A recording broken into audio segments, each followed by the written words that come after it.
I saw someone in the comment section the other day saying that, telling me that I shouldn't say the West, I should say Western imperialism to differentiate it from, oppressive Western policies. Okay, I don't know if you've ever known me to be imprecise in my choice of words. I say the West because that's what I mean. I also saw someone saying on the same video that I'm just bitter. How astute of you. Of course I'm bitter. I'm a Westerner. That means that I was taught a fictitious story my whole childhood about the West. And I didn't actually get any sort of decent education until I was an adult. And it wasn't provided to me. I had to search it out. I had to find it out. It was hidden from me. And what I found out was that I actually come from a civilization that never civilized. I came from a so-called civilization that is identical to abject primitivity. I came from a so-called civilization that's what you would expect from people who were raised by wolves. It's like your culture was dropped on its head as a baby.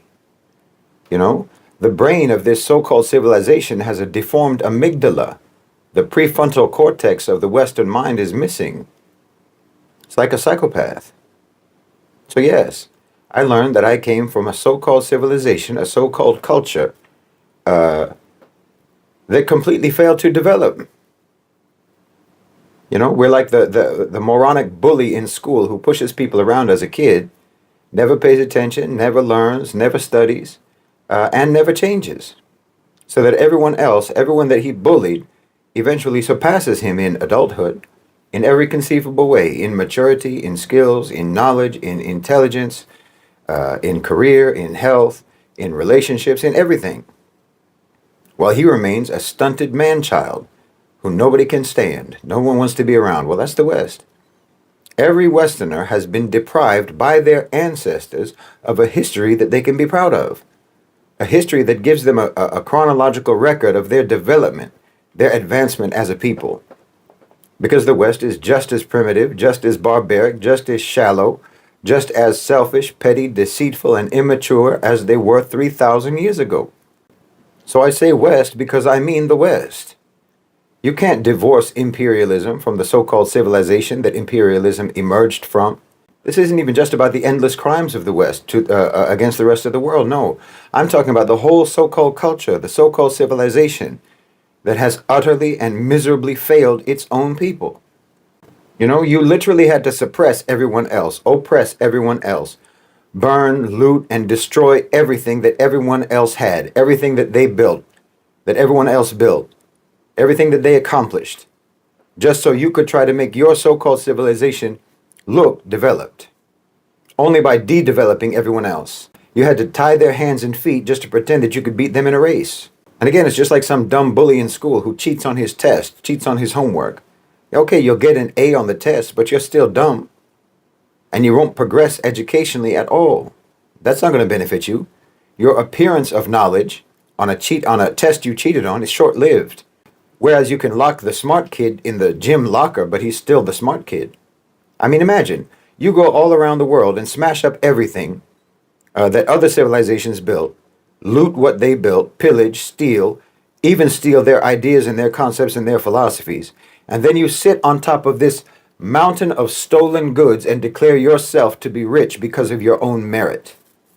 And imagine telling this lie to your children, to your own children, to your grandchildren, generation after generation. How do you think that's going to go? You didn't invest in creating actual merit. You cheated, you lied, you stole, you brutalized. And then you tell your own people that everyone else in the world has nothing and you have everything because of how much better you are than everyone else. How long is that lie sustainable? I mean, these are people who actually have civilizations, who actually created and built and accomplished and didn't just pillage and plunder. And there's still those people today, even though you have oppressed them, they're still those same people. And you're still the way you are. Wallahi, the West let its people down. The West let their own people down. I mean, a good example actually is African Americans. I don't know if you can think of a people who were more held back, more deprived, more sabotaged than African Americans. You took everything away from them and took them away from everything. They started in your country at less than zero, literally regarded and treated as subhuman, not allowed to learn to read or write or anything for hundreds of years. But you see, they come from a people of accomplishment to one degree or another, not a people of piracy and theft and appropriation. They come from a people who created and built and developed in their own countries, in their own land. And even though you did everything that you could possibly do to suppress them, to hold them down, to hold them back, and you're still doing that until today, nevertheless, I don't think anyone can dispute the fact that African Americans have become a global cultural superpower. Culturally, they're a superpower. Whatever cultural soft power that America has in the global South, it's African American. And China, one of the most ancient civilizations on earth, over 4,000 years as an organized civilization. You tried to destroy them, tried to poison that society with opium. America has tried for decades to destabilize and undermine and sabotage China. And they're totally surpassing. Today, they're surpassing you in everything. Their technology is better than yours. Their relations with the rest of the world are better than yours. Their economy is healthier than yours. Their schools are better than yours. Because they are a people with a history of actual homegrown accomplishment and development. And people like this, with a history like this, with a legacy like this, simply cannot be held back for any length of time by a people who do not have a similar history, people who have never actually invested in their own civilizational development. And that's the West. You're going to get left behind. You're going to get surpassed, and you are going to end up being nothing more than a footnote in history. Because the peoples of the world who have genuinely developed civilizations cannot be kept down indefinitely. No one, for example, bounced back from Western imperialism and colonization faster than the Muslims. Because our foundations are too strong. Our history is too strong. Our achievements are too many. Our culture is too rich. Our beliefs are too powerful. You could only inflict superficial damage on us. The whole history of Western colonialism in the Muslim world only amounts to a flesh wound. Our empire was never based on being a political entity. Political governance was a byproduct of belief. Our empire was an empire of faith. And that empire remains completely intact today. And it will always be intact. But everything that you call Western civilizational achievement is stolen. From your architecture to your philosophy. You are appropriators, cheaters. Even your Greco-Roman so-called philosophers, who themselves took from the Egyptians, even these foundational thinkers of what you like to call Western philosophy, if it had been left to you, they would have all been left in the dustbin of history, if it weren't for the Muslims. We taught you what they said, and when you learned it according to Muslim interpretation and correction. Their ideas passed through us before they ever reached you. So even your so-called enlightenment, your discovery that reason and rationality are things that exist, well, you didn't discover that. We taught you that. And we were able to teach you that even before any Muslim ever read Plato or Aristotle, because the Muslims are people who have always deeply invested in their own intellectual development. So the Enlightenment, Europe's big eureka moment, was just copied and pasted. You're fakers. The only way that you can ever have an idea is to take it from someone who has ideas. And you've been historically incredibly stubborn about not developing, not maturing, not civilizing. It's really remarkable. I mean, look, even Christianity, when they tried to spread Christianity, even this corrupted version of the teachings of Nabi Isa alayhi salam, the Prophet Jesus, peace be upon him, when they tried to spread this in Europe, they cravenly adapted it to incorporate already existing pagan ideas, polytheistic beliefs, festivals, practices, and so on, until it bore no resemblance whatsoever, not only to the, didn't bear any resemblance not only to the original teachings of the Prophet Jesus alayhi salam, but not even to the version of Christianity that's followed in the Middle East. Your Christianity was just a repackaging of paganism. Because again, you are dead set against developing. You're dead set against developing intellectually, spiritually, morally, and in every other kind of way. I'm telling you, your ancestors have betrayed you. They betrayed you because they never bothered to invest in your future. They never bothered to actually create and develop as a people. And they only took and stole and pillaged and pretended. So they did not bequeath to you any sort of civilization that contributed genuinely to mankind. It's a so-called civilization only obsessed with destruction, with destructive power, with annihilation, with violence and death. It literally resents development. It resents advancement and creation and building and achievement. It's incredibly negative and dysfunctional. It's incredibly harmful. You literally measure power by its ability to destroy, not to create, by the ability to oppress, not to uplift. And look, before you misconstrue what I'm saying, this has nothing to do with skin color. It has nothing to do with your so-called race. None of this is innate in anyone's DNA. That's an obscene notion. Thinking that way is in and of itself symptomatic of colonized thinking, of westernized thinking. You know, this attribution of character traits to physical traits. The attribution of virtue or lack of virtue to genetics. Attributing spiritual qualities to superficial qualities. No, this has nothing to do with that. This is about culture. It's about the legacy of a culture that never matured.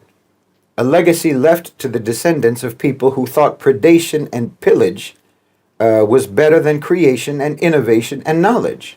A legacy of underachievement as a so-called civilization that thought the ability to take from others was the same thing as merit. A culture that does not understand the importance of the means, but only values the ends, and thinks that if they can acquire the desired ends by vicious means, then they're the same as a culture that can achieve those same ends by honorable means. Like I said, it's just like a cheater. You know, it doesn't matter how I win the race as long as I win. That's the Western attitude. So even if I win by chopping off the legs of the other participants, I can still consider myself to be the best and fastest runner. You see, even if I'm not genuinely an athlete, even if I'm not actually even fast, even if I never trained and I have no discipline and I have no ability, I get to call myself an Olympic champion as long as I can get that gold medal, even if the way that I get that gold medal is by shooting the actual winner of the medal and stealing it off his chest. Everyone has to praise me as a great athlete now because I have the medal. This is literally the Western mentality. That's a failed culture. It's a culture that has failed its own people. But yes, this is not innate. It's not inherent. It's not about white people. I mean, just terms like this, white people, black people, and so on, as if any people are actually literally white or literally black. You came up with these terms just to try to impose the idea that these are opposites, even though all people are actually just shades of varying degrees. You wanted to trap people by these fabricated definitions, these oppositional definitions. But it's all stupid. Again, this is your biggest contribution to humanity that really came from you, imposing a color code on the human race. No, I'm telling you this so that you can recognize that your ancestors failed you. Your culture has failed you. Your so-called civilization has betrayed you. And you should try to come to terms with that fact so that you can potentially free yourselves from it. Because as I've said many, many times, your own so-called civilization mistreated you before it ever became powerful enough to mistreat people outside the West. They brutalized you and they brutalized your ancestors long before they ever reached out beyond their borders and started brutalizing everyone else. And even when they did reach beyond their borders to brutalize everyone else, they didn't stop doing wrong to you. And the worst wrong thing that they've done to you is to make you think that you're supposed to be proud of this history, proud of this culture, proud of this so-called civilization that has left you completely unprepared for living harmoniously with the rest of the world, living harmoniously with all of your brothers and sisters on this planet. This so-called civilization that did not cultivate in you morality or manners or sincerity or virtue or honesty or maturity or mental and emotional stability, not to mention spiritual peace and stability. It's a cutthroat culture. It's a barbaric culture, and it has left you completely at a loss as a people. And yes, it has made you despised, it has made you blamed, and it has made you resented because of your history and because you keep repeating that history with every new generation. See, when I say things like this, Westerners get defensive, and that defensiveness is symptomatic of exactly what I'm talking about. They'll say, let's not dwell on the past. Okay, let's not. Let's look at right now, today. And you try to show me how today is any different from the past. And this is why you get defensive. Because you know that when I talk about the crimes of the past, you can't with any honesty disavow the crimes of the past because those crimes are ongoing. And those crimes are protected precisely by your defensiveness. Well, this is a catastrophic trap that you're in. And you have to get out of it before you sink into oblivion. And no one can help you get out of it. No one is obliged to try to help you get out of it. You have to do it yourselves. Which again is not something that your whole culture or your so-called civilization has ever prepared or equipped you to do. That's what I mean about how a cheater ultimately only cheats himself.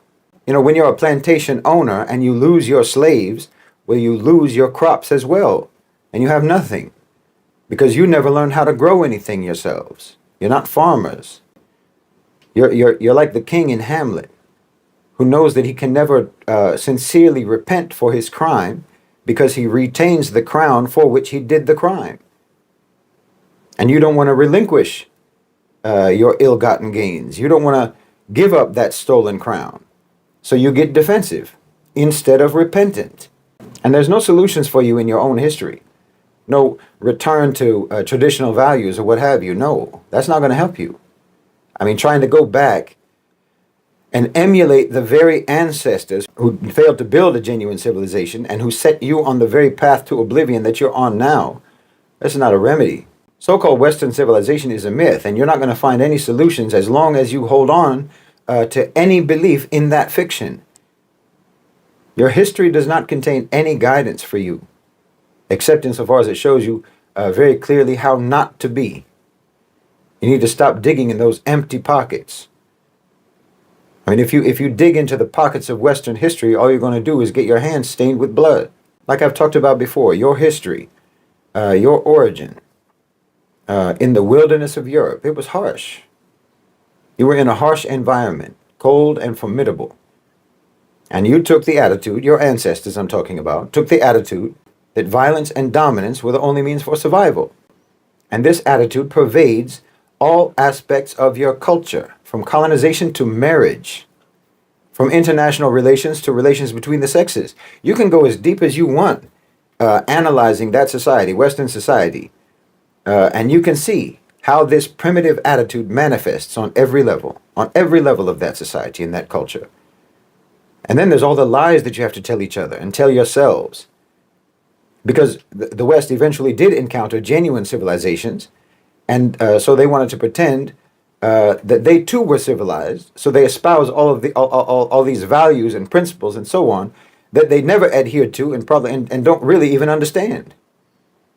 And this is where so much of the cognitive dissonance comes from. Because yes, you do have an untarnished human nature, what in Islam we call the fitrah, the intrinsic good human nature that's buried inside you. And that conflicts with your society, it conflicts with your history, it conflicts with your actions, and it conflicts with your ideologies. And you have two ways to try to deal with that conflict. Either you actually resolve the conflict, or you just plaster it over with propaganda and indoctrination and lies. But your culture is a tumor, and it will devour the West in its entirety, just as it devours the conscience of every individual Westerner, unless they undergo some kind of psychological, civilizational radiation therapy. Just as a body rejects and struggles against a tumor, your own conscience rejects and struggles against your history, your culture, and your so-called civilization. I mean, you're really in the same struggle as the rest of us, in a way, because the West has been a parasitic tumor on the whole of humanity for centuries. And we've been resisting it. And you should too. Because it isn't any healthier for you than it is for us, truth be told. And that's the only reason why I'm telling you this. But you get defensive. And you want to pretend that that tumor is actually a vital organ. Well, it isn't. You can, just like anybody else, you can actually change. You can actually become what you claim to already be. But that can only happen once you recognize and acknowledge that you aren't now what you claim to be. And then you can start learning, inshallah, from the people who really are the thing that you claim to be, which is civilized.